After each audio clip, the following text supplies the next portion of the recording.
পরাজিত ফ্যাসিবাদ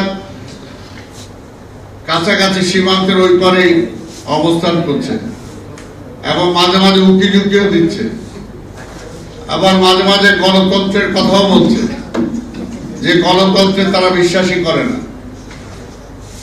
অনেক আবার সাংবাদিকরা এখনই প্রশ্ন করেন নির্বাচন করবেন, আওয়ামী লীগ কি করবে? এই প্রশ্নটা আগে করতে পারেন নাই আওয়ামী লীগকে, যে আপনারা যে নির্বাচন দিচ্ছেন না, একদিন যদি আপনাদের পতন হয় তখন আবার নির্বাচনের জন্য কান্নাকাটি করবেন কিনা, গণতন্ত্রের জন্য কান্নাকাটি করবেন কিনা? যারা মায়া কান্না কাঁদেন, যে আমি পরিষ্কার বলি যে অল্প সময় আওয়ামী লীগের জন্য যারা মায়া কান্না কাঁদেন তারা হলো আওয়ামী লীগের দোষর। পরিষ্কার, সেটা রাজনীতিতে হোক, সেটা সাংবাদিকতায় হোক, সেটা প্রশাসনে হোক, যে যেখানেই। যেটা একটু আগে তারেক যেটা বলল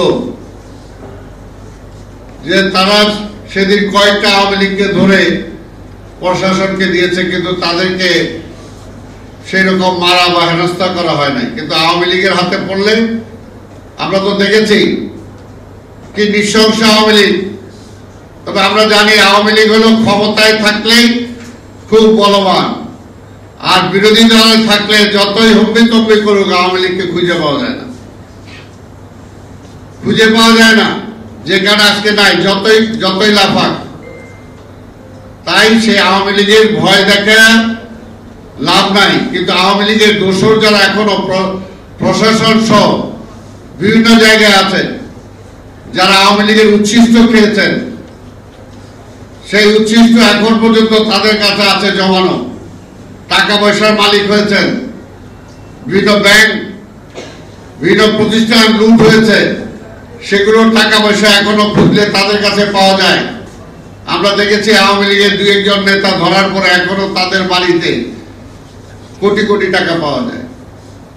আর সাধারণ মানুষ যখন ব্যাংকে যায়, সেই ব্যাংকে থেকে ৫,০০০ টাকার বেশি তাদেরকে দিতে পারে না। এই যে একটা অবস্থা, এই অবস্থা থেকে পরিত্রাণের জন্য বলবো এই সরকারকে আরো জোরালো ভূমিকা দরকার। তবে একটাই তাদের টার্গেট হওয়া উচিত, শুধু মুখে বলবো যে আমরা সেই ফ্যাসিবাদকে তাড়িয়েছি, মুখে বললে হবে না। ফ্যাসিবাদের সাথে যারা ছিল তাদের কাঁধে ভর করে আপনি কোনোভাবেই গণতন্ত্র আনতে পারবেন না। পরিষ্কার এটা। যারা শেখ হাসিনাকে ফ্যাসিস্ট বানিয়েছে তাদের কাঁধে ভর করে যদি আপনি সংস্কার করতে চান, তাহলে কি তারা সেটা হতে দিবে কিনা? তারা দিবে না কোনোদিন। তো সেই কারণে তাদেরকে বিতাড়িত করতে হবে। আর সেইখানে ভয় পাওয়ার কোনো কারণ নাই যে তাদেরকে সরাইলে আবার বিএনপি চলে আসে কিনা।